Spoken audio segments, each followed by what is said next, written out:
A mesma coisa foram os terreiros que foram ter aulas em laboratório e eu fui para o laboratório deles, que era dentro da mata. Então por isso que hoje o meu conhecimento ancestral com a ciência andam o tempo todo junto. Agora, e eles respeitam isso. Cali, se você me permite, eu vou fazer uma pergunta, porque assim, é a partir da minha vivência mesmo. Já tem um tempo, que eu tenho buscado muito mais o fitoterápico do que qualquer outro tipo de, digamos, medicação. Não sei nem se o termo correto é esse, me perdoe se eu estiver colocando errado. Mas, e eu tenho me sentido muito melhor. Eu tenho não que eu entenda, e você que também está ouvindo a gente, não que eu estou negligenciando qualquer tipo de atendimento médico, não é isso, mas aberto mão de medicamentos que para mim já me fizeram muito mal, porque o organismo é assim, né? Cada um tem o seu e responde da forma que de repente tá ali. Então, e eu tenho percebido que essa não é uma realidade que ficou parada, muito pelo contrário, isso tem que ser ampliado de uma forma e que eu fico me perguntando a que se deve isso, Karine? É uma mudança de mentalidade, de fato? As pessoas estão buscando uma qualidade de vida no que diz respeito a, de fato, fazer esse encontro entre o bem-estar e resolver, de repente, aquele problema que você sente?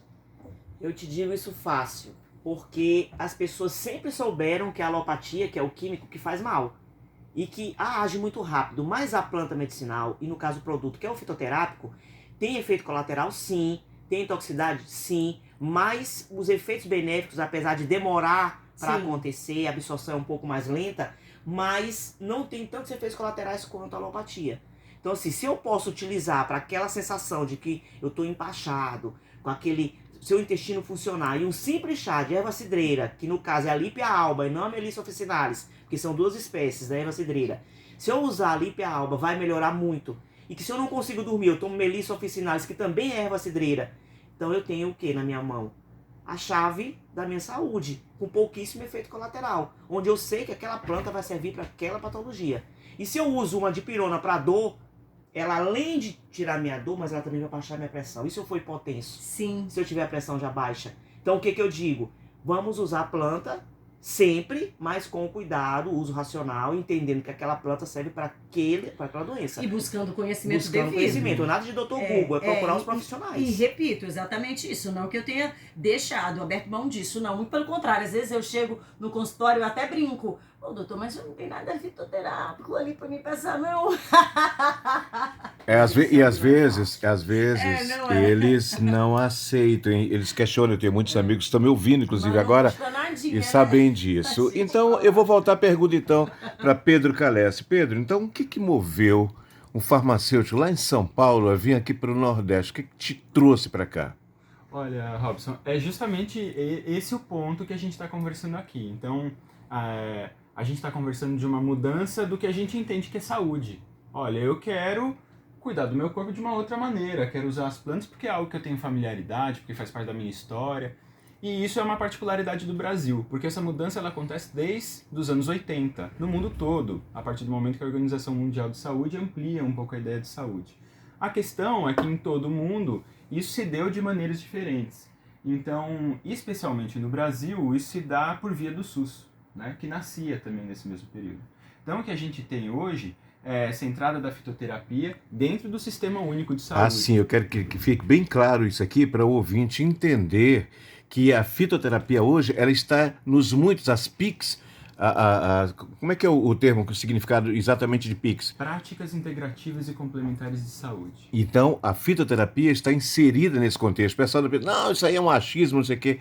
Não é assim, não, Pedro? Não, e é ótimo a gente poder falar isso, porque a gente agora no tempo da pandemia, de alguma maneira, lembrou que tem alguma coisa que sempre esteve por nós, né? Certamente muito ainda para a gente construir e fazer por acontecer e por melhorar, mas o nosso sistema ele é público, gratuito, integral, está para mim lá no estado de São Paulo assim como está aqui para os colegas do Maranhão, e isso não é igual no mundo todo. Então, por exemplo, esse trabalho ele nasce de uma articulação minha com alguns colegas europeus e alguns colegas também, principalmente da região da África subsaariana.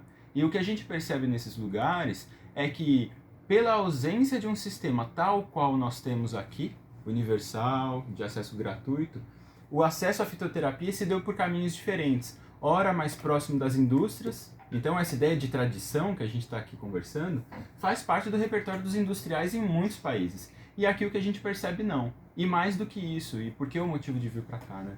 O trabalho que é feito aqui no Maranhão, na minha leitura, ele é muito pioneiro, justamente porque a gente não está falando de qualquer ciência. Falar sobre ciência é muito vago até, porque o que nós temos são ciências muito diferentes. E o que se pratica aqui é uma ciência muito descolonizada. É uma ciência que, ao invés dela se nutrir daquela ideia, né, do cientista hegemônico, tá lá no jalequinho dele bem resguardado, não, ele tira o jaleco, coloca um colete, vai para o campo, conversa com as pessoas, não é de levar o seu conhecimento, a sua mochila de conhecimento pronta, é de chegar e trocar a partir do que já existe lá. Então o trabalho aqui é muito rico e muito bonito por conta disso. Kaline, eu sempre volto, eu falava isso aqui ontem no final do programa, esse é um legado, e com certeza Pedro já deve saber que Terezinha Rego, ela começa, eu tive a honra de fazer um curso de férias só de Terezinha Rego, essa grande mestra, e lógico que Kaline teve muito mais contato desde o primeiro momento. Aliás, Kaline tem um antes, durante e agora, né, com a professora Terezinha Rego. Eu me lembro de ficar um mês de período de férias, não sei se foi farmacognosia. Foi que na época era botânica. Era botânica, né? Exatamente. Então, eu sou farmacêutico também, então aqui nós temos 3 farmacêuticos no estudo e uma advogada. Está assim hoje aqui, mas uma advogada que prima lá também pelas fitoterapias. Então, como é que isso... você falou aqui, você falou de aldeia, você falou, por exemplo, se te chamam em qualquer lugar, te chamaram para ir lá num terreiro, você foi. Então, a fitoterapia não escolhe espaço. E o interessante que Pedro colocou é que essa história eu acho que identifica muito. Quando você vai para a aldeia e ele pergunta para você se você foi para aprender ou se foi, eu acho que está exatamente isso. Essa é a conexão. Então ninguém vai para lá, apesar de toda a experiência de Kaline, desde 96, ela não vai para lá com coisas pré-concebidas, com ideias que são definitivas, não sei o quê. Isso é bom? Eu digo, vou começar com os dois. É bom. Na verdade, o que fez o meu trabalho ficar rico, que olha que ainda falta muito, mas foi essa história que eu iniciei em 94 com a professora Terezinha, quando eu estava ainda tentando entender o que eu ia fazer na universidade. E eu sou farmacêutica hoje por causa dela. Então, assim, a minha gratidão à professora é para sempre, até porque ela continua sendo a minha mestra, apesar dessa questão de pandemia, ela está isolada, mas assim, todo o conhecimento que ela pôde me passar, ela me passou.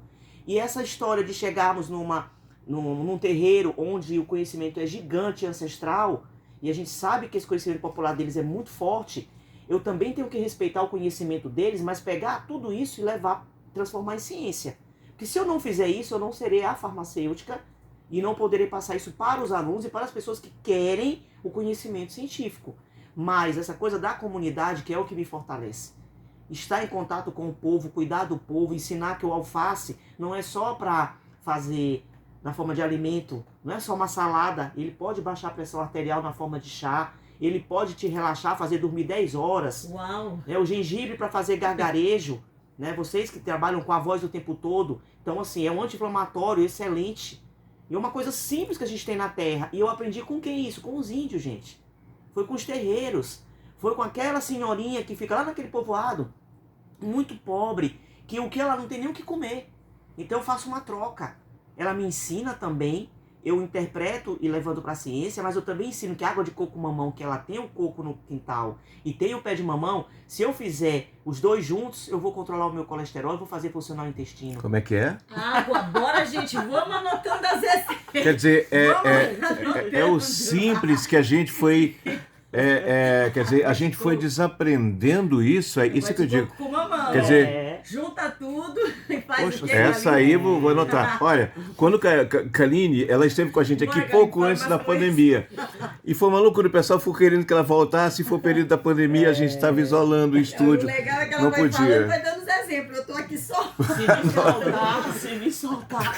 A água de coco-mamão, ela já é uma experiência que a gente tem, inclusive, artigos com isso, né, pelo Farmácia Viva, e que aí você vai pegar metade do mamão, tira a semente, tira a casca, corta em pequenos pedaços, coloca no liquidificador, pega uma água de coco natural, não vão comprar essas de supermercado, Pelo amor de coloca Deus. lá, tritura tudo rapidinho e toma.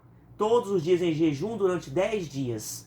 Isso controla. Eu vou ter que te Controla provocar o aqui. colesterol, Peraí, mas, detalhe, Mas, funciona muito bem o intestino, que isso aí é maravilhoso. fenomenal, mas existe algo que as pessoas dizem, nossa, é verdade, emagrece. Olha aí, meu povo! Pelo amor de Deus, mulherada! Emagrece, meu povo, o bucho vai embora.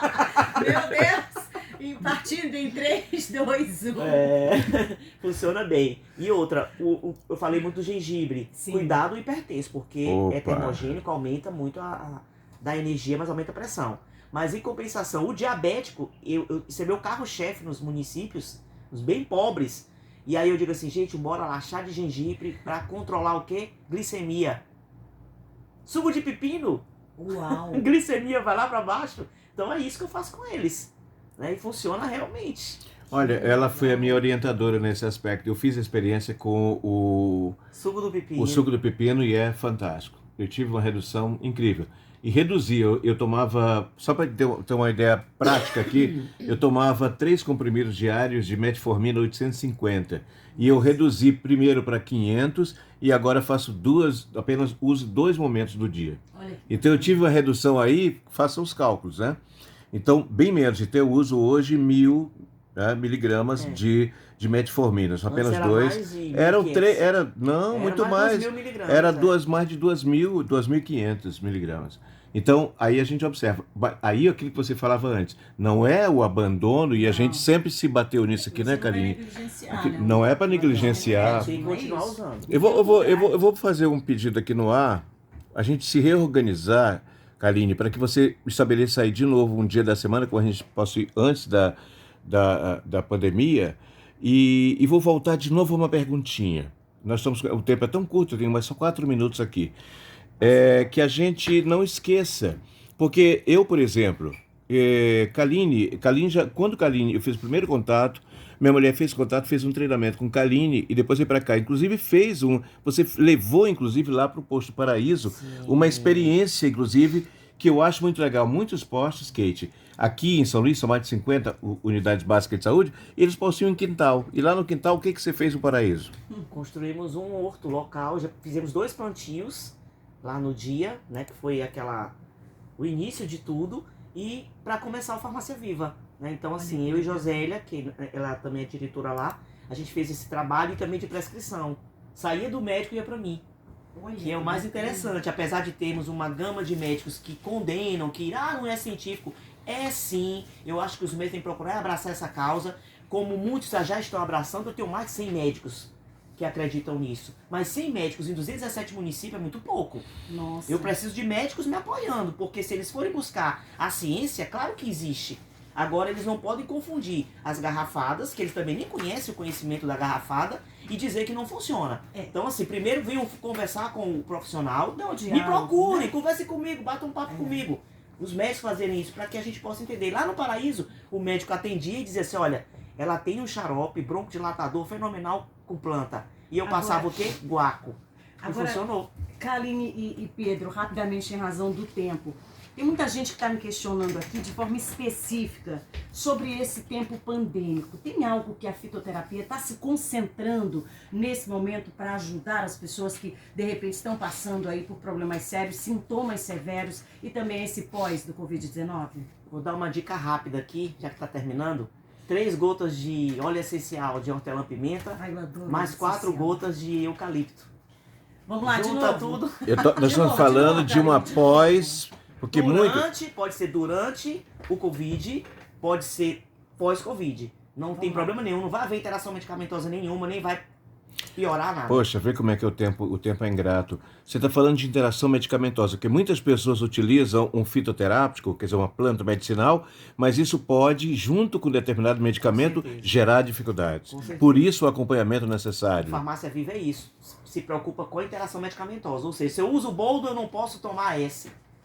Olha pra isso. Menina, vocês vão ter que voltar. Então, então tá feito o convite. Mas, Pedro, deixa só rapidamente ela repetir só aqui 3 gotas do óleo essencial de hortelã-pimenta, põe na palma da mão com 4 gotinhas do óleo essencial de eucalipto. Mistura tudo, faz aquele conezinho assim na mão e cheira pela manhã e ao deitar. Olha aí. O cheiro aos poucos vai voltando para quem já não tá sentindo. Né? E Opa, você respira muito essa é bem. novidade para E mim. para sinusite e rinite funciona show também. Ai, meu Deus. Pedro, as últimas palavras são do paulistano. Você é de Paulo? Paulista que é de São Paulo mesmo, da Sou de São capital? Paulo, isso mesmo, da capital. Gente, queria agradecer o espaço e a conversa, muito gostoso estar aqui com vocês, é um prazer estar aqui em São Luís, estar aqui no Maranhão. O trabalho que é feito aqui pela Secretaria Estadual, principalmente pelo trabalho guerreiro. Vocês estiveram lá com o Lula, né? Com o Carlos Lula? Sim, Estiveram lá? estivemos. Legal. É um trabalho pioneiro, ímpar no Brasil, então é um prazer estar com vocês, conhecer um pouquinho mais. Então, vida longa para o trabalho dos hortoterapêuticos. Maravilha. A gente conversou com o Pedro e Kaline.